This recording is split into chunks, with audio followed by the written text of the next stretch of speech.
The question is find the roots of quadratic equation by factorization. The quadratic equation is x square minus 3x minus 10 equals to 0. सबसे पहले हम देखेंगे कि जो हमें equation दी हुई है क्या वो अपने स्टैंडर्ड फॉर्म में है या नहीं. अब स्टैंडर्ड फॉर्म क्या है? तो स्टैंडर्ड फॉर्म है A X square plus B X plus C equals to 0. तो हमारे यहाँ पर जो इक्वेशन हमें दी है वो है x square minus 3x minus 10 equals to 0.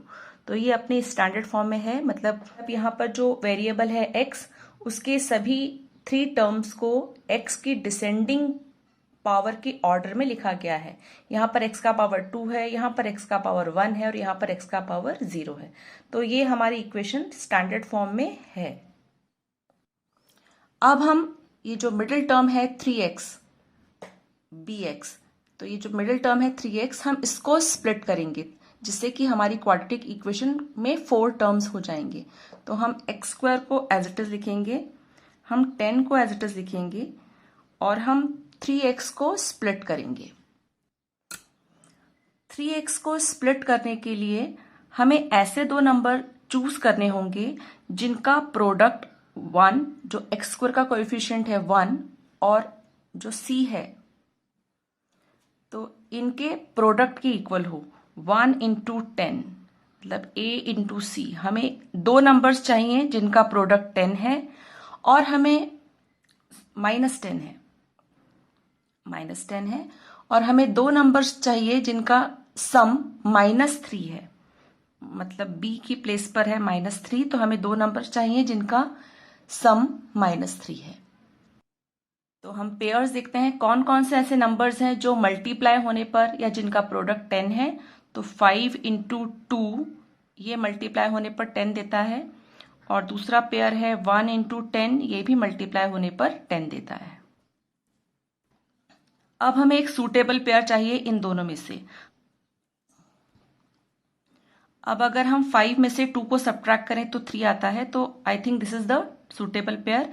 1 into 10 यहाँ पर ये 2 भी नंबर हैं बट अगर हम 1 में 10 को ऐड करें तो 11 आएगा और 10 में से 1 को सब्ट्रैक्ट करें तो 9 आएगा. तो ये हमारे लिए सूटेबल पेयर नहीं है. 5 में से 2 को सब्ट्रैक्ट करने पर 3 आ रहा है तो यही वाला सूटेबल पेयर है. अब हम 3x को स्प्लिट करेंगे. -3x लाने के लिए हमें -5x में से +2x ऐड करना होगा तो ही हमें -3x मिलेगा. तो अब हम इसको स्प्लिट कर रहे हैं.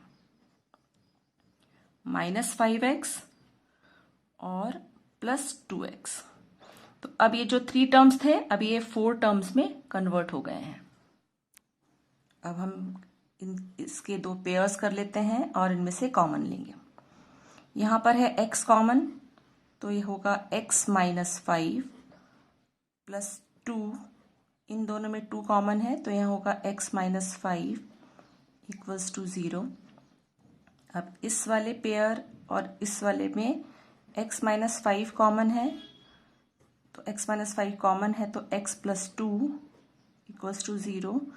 इन दोनों का प्रोडक्ट 0 के इक्वल है तो इसका मतलब या तो ये 0 के इक्वल होना चाहिए या फिर ये 0 के इक्वल होना चाहिए. तो हम x -5 इक्वल्स टू 0 और x प्लस 2 इक्वल्स टू 0. इन दोनों का प्रोडक्ट 0 है मतलब ये 0 के इक्वल होगा और ये भी 0 के इक्वल होगा या फिर दोनों ही 0 के इक्वल होंगे. तो x equals to 5 and x equals to ये -2 हो जाएगा. x की वैल्यूज आ गई हैं 5 एंड -2. तो these are the roots of the given quadratic equation. तो हम लिख सकते हैं कि x equals to 5 and -2 are the roots of the given quadratic equation. It's your turn. Now you have to find out the roots of these quadratic equations. Thank you for watching and learning.